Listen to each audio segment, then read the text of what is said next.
Now we are going to introduce the section formula, means विभाजन के सूत्र. Section formula. विभाजन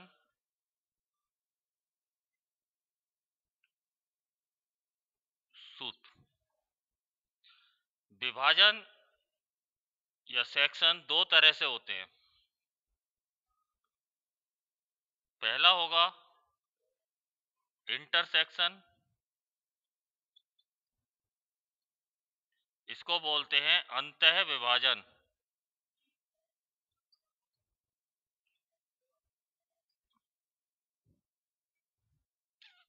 और दूसरा होगा एक्सटरसेक्शन,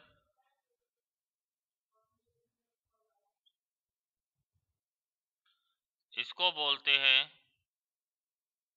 बाह्य विभाजन. कि ये दो बिंदु हैं ए और बी. ए के कोऑर्डिनेट x1, y1, z1 और बी के कोऑर्डिनेट x2, y2, z2. तो अंतः विभाजन में इस ए बी को विभाजित करने वाला जो बिंदु है वो ए और बी के बीच में कहीं स्थित होगा.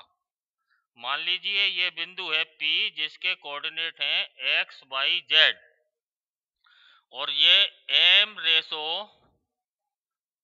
n में विभाजित कर रहा है. तो m रेशो n का मतलब है a से p तक की दूरी m और p से b तक की दूरी n होगी. ये कहलाएगा अंतः विभाजन.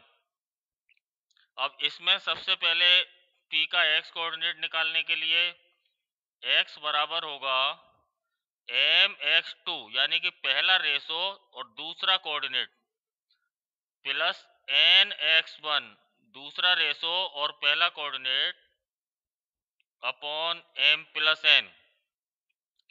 इसी तरीके से इस p का y कोऑर्डिनेट होगा m/2 plus n/1 upon m plus n. यहाँ ये ध्यान रखना है कि पहले रेशो के साथ दूसरा कोऑर्डिनेट चलता है और दूसरे रेशो के साथ पहला कोऑर्डिनेट चलता है. इसमें गलती हो जाती है. और इसका z कोऑर्डिनेट होगा mz2 plus nz1 upon m plus n. तो ये होगा इंटरसेक्शन मीन्स अंतः विभाजन. एक बार फिर समझिए कि अंतः विभाजन में दो बिंदुओं के बीच में P बिंदु स्थित होता है जो कि AB को मिलाने वाली रेखा को m अनुपात n में बांटता है. तो A से P तक की दूरी होती है m और P से B तक की दूरी होती है n. अब मान लीजिए P के कोऑर्डिनेट x, y, z हैं. तो x निकालने के लिए पहला रेशो दूसरा कोऑर्डिनेट माने mx2 प्लस दूसरा रेशो पहला coordinate nx1 upon m plus n. दोनों रेशो को जोड़ देंगे. यही y में होगा, यही z में होगा. तो आपके पास तीनों कोऑर्डिनेट आ जाएंगे. अब बात करते हैं बाह्य विभाजन की. बाह्य विभाजन में जो बिंदु P है ये AB को मिलाने वाली रेखा पर ही कहीं बाहर स्थित होगा.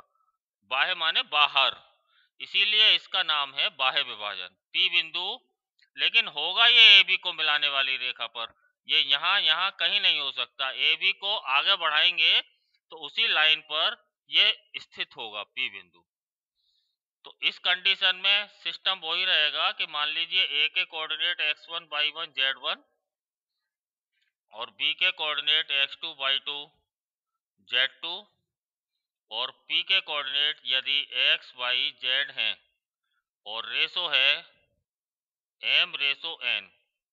तो A से P तक की डिस्टेंस m होगी और B से P तक की डिस्टेंस n होगी. तरीका वही रहेगा कि पहला रेशो m और दूसरा कोऑर्डिनेट x2 और दूसरा रेशो n और पहला कोऑर्डिनेट x1, लेकिन ये प्लस की जगह बीच में माइनस हो जाएगा। इसका मतलब x बराबर होगा mx2 minus nx1 upon m minus n, और y बराबर होगा m/2 minus n/1 upon m minus n, और z बराबर होगा mz2 minus nz1 upon m minus n। इसमें ध्यान रखने की बात है कि एक्सटरसेक्शन में सबसे पहली बात कि जो बिंदु P है, P बिंदु जो कि A और B को डिवाइड कर रहा है m/n में, ये AB लाइन पर ही उसके बाहर स्थित होगा, और A से P तक की डिस्टेंस m होगी और B से P तक की डिस्टेंस n होगी। दूसरी बात कि बीच में यहाँ माइनस आएगा, mx2 minus mx1 upon m minus n, यही चीज y में और z में रहेगी। क्लियर? अब एक कंडीशन और होती है इसी विभाजन में,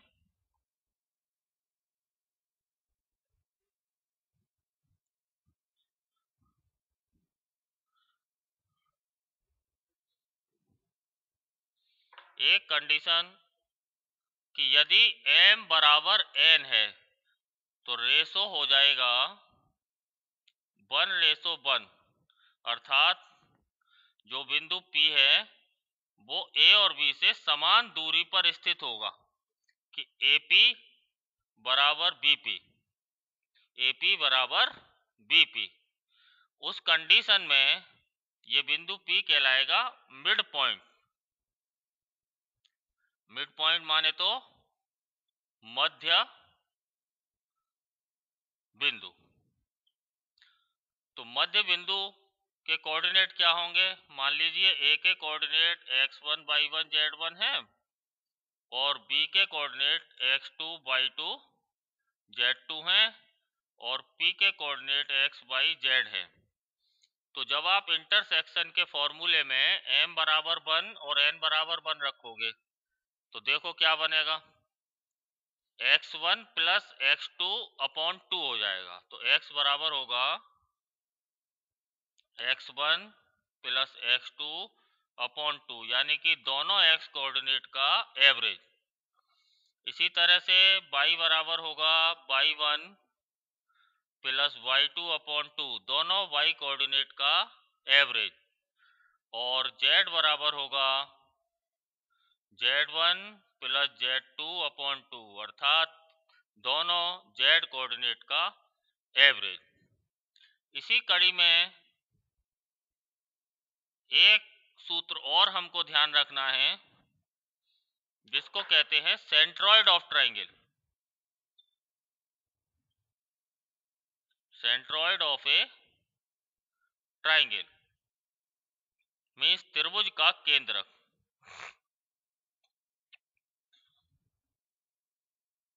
त्रिभुज का केंद्रक